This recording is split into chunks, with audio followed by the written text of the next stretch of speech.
Welcome to Durga classes. आज हम करेंगे शिक्षा मनोविज्ञान की जो सीरीज हमने 1000 क्वेश्चन की चला रखी है उसका अगला पार्ट। 120 क्वेश्चन हम पहले कर चुके हैं। आज हम करेंगे क्वेश्चन नंबर 121 से। चलिए स्टार्ट करते हैं। आत्मसम्मान की भावना का लक्षण प्रकट करती है। कौन सी अवस्था करती है? बाल्यावस्था, शैशवावस्था, किशोरावस्था या फिर प्रौढ़ावस्था। इसका राइट आंसर है ऑप्शन नंबर 3, किशोरावस्था। किशोरावस्था आत्मसम्मान की भावना को प्रकट करती है। अगला प्रश्न है, किशोरावस्था की विशेषताओं को सर्वोत्तम रूप से व्यक्त करने वाला एक शब्द है। कौन सा है? विकास, समायोजन, परिवर्तन या अस्थिरता। तो इसका राइट आंसर हो जाएगा ऑप्शन नंबर 3, परिवर्तन।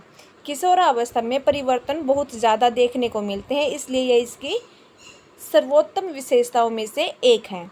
अगला प्रश्न है, एडोलसेंस पुस्तक के लेखक कौन हैं? स्टैनले हॉल, हरलॉक, फ्रायड या एडलर। इसका राइट आंसर है स्टैनले हॉल। अगला प्रश्न है, मानसिक स्वास्थ्य का लक्षण नहीं है। सहनशीलता, सामंजस्य की योग्यता, आत्मविश्वास या फिर अपरिपक्वता। कौन सा नहीं है? मानसिक स्वास्थ्य। अगर कोई बच्चा मानसिक रूप से स्वस्थ है तो वह अपरिपक्व उसकी विशेषता नहीं होगी, उसका लक्षण नहीं होगा। तो इसका राइट आंसर है अपरिपक्वता। अगला प्रश्न है, बालक के मानसिक स्वास्थ्य में बाधा डालने वाले कारक हैं। वंशानुक्रम का प्रभाव, परिवार का विघटन, शारीरिक दोष या उपरोक्त सभी। इसका राइट आंसर है उपरोक्त सभी। बालक के मानसिक स्वास्थ्य में बाधा डालने वाले कारक, वंशानुक्रम का प्रभाव भी पड़ता है बालक के स्वास्थ्य पर, परिवार का विघटन हो जाता है तो उस पर बुरा प्रभाव पड़ता है मानसिक स्वास्थ्य पर, उसके शारीरिक दोष भी उसके ऊपर प्रभाव डालता है। तो उपरोक्त सभी राइट आंसर हो जाएगा।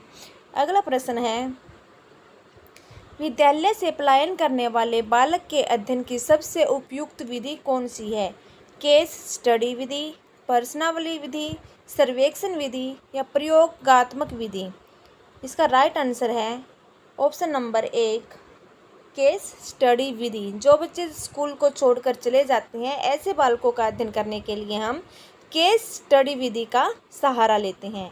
अगला प्रश्न है, अध्यापक के मानसिक स्वास्थ्य के लिए आवश्यक है सामाजिक सम्मान की प्राप्ति, विद्यालय का जनतंत्रीय वातावरण, पद की सुरक्षा, पर्याप्त शिक्षण सामग्री। कौन सा है? सामाजिक सम्मान की प्राप्ति, विद्यालय का जनतंत्रीय वातावरण, पद की सुरक्षा, पर्याप्त शिक्षण सामग्री। इसका राइट आंसर है ऑप्शन नंबर 4, उपरोक्त सभी। उपयुक्त सभी। अगला प्रश्न है, बालक का कुसमायोजन से तात्पर्य है। कुसमायोजन, जो बच्चा वहाँ पे अच्छे से समायोजित नहीं कर पा रहा, समायोजन नहीं कर पा रहा, ऐसे बच्चे से तात्पर्य क्या है? साधारण सी बाधा उत्पन्न होने पर मानसिक संतुलन खो देता है। बिल्कुल सही है, खो देता है। पर्यावरण से संतुलन स्थापित नहीं कर पाता क्योंकि वो कुसमायोजन है, कुसमायोजित है। संतुष्ट व सुखी नहीं रहता, वह किसी भी चीज़ से संतुष्ट नहीं रहता और सुखी नहीं रहता। तो इसका उपरोक्त सभी राइट आंसर होगा, उपरोक्त सभी। किशोरों में तनाव का प्रमुख कारण, किशोरों में तनाव का प्रमुख कारण क्या है? सभी के लिए अवसर की समानता, पीढ़ियों का अंतर, पर्यावरण से अनुकूलन या उपरोक्त में से कोई नहीं। तो इसका राइट आंसर है उपरोक्त में से कोई भी नहीं। अगला प्रश्न है, निम्न में से कौन सी मनोरचनाएं कुंठा व अंतर्द्वंद कम करती हैं? कुंठा व अंतर्द्वंद, जो कन्फ्यूजन की स्थिति है उसको कम कौन सी मनोरचनाएं करती हैं? समन, दमन, प्रतिगमन या उपरोक्त सभी। तो इसका राइट आंसर है उपयुक्त सभी। अगला प्रश्न है, निम्न में से किस मनोवैज्ञानिक ने संवेगात्मक बुद्धि पर काम किया है? किसने किया है? हार्वर्ड गार्डनर ने, डेनियल गोलमैन ने, जॉन डी मेयर व पीटर साल्वे या उपयुक्त सभी। उपयुक्त सभी ने। किसने किया है? उपयुक्त सभी ने। अगला प्रश्न है, संवेगात्मक बुद्धि से तात्पर्य है संवेगों को पहचानने की क्षमता, संवेगों को समझने की क्षमता, संवेगों पर नियंत्रण रखना, यह सभी। उपयुक्त सभी राइट आंसर होगा इसका। अगला प्रश्न है, संवेगात्मक बुद्धि बुद्धिलब्धि से अधिक महत्वपूर्ण क्यों है? इस पुस्तक के लेखक हैं, कौन है? Peter Salve, John mayor, Daniel Goleman, Nancy Gibbs. इसका राइट आंसर है ऑप्शन नंबर 3, डेनियल गोलमैन। अगला प्रश्न है, संवेगों पर नियंत्रण पाने के लिए बालकों को अभ्यास करना चाहिए। किस चीज़ का अभ्यास करना चाहिए? आत्मचिंतन का, आत्म प्रेरणा का, आत्म नियंत्रण का, या फिर आत्मानुभूति का? किसका करना चाहिए? संवेगों पर नियंत्रण पाने के लिए आत्मा अनुभूति का। ऑप्शन नंबर 4, आत्मा अनुभूति का अभ्यास करना चाहिए। अगला प्रश्न है, शिक्षण का वह प्रतिमान जिसका सर्वाधिक प्रयोग भाषा व व्याकरण शिक्षण हेतु उपयोगी है, कौन सा है? आगमन प्रतिमान, संप्राप्ति प्रतिमान, परीक्षा प्रशिक्षण प्रतिमान, या विकासात्मक प्रतिमान?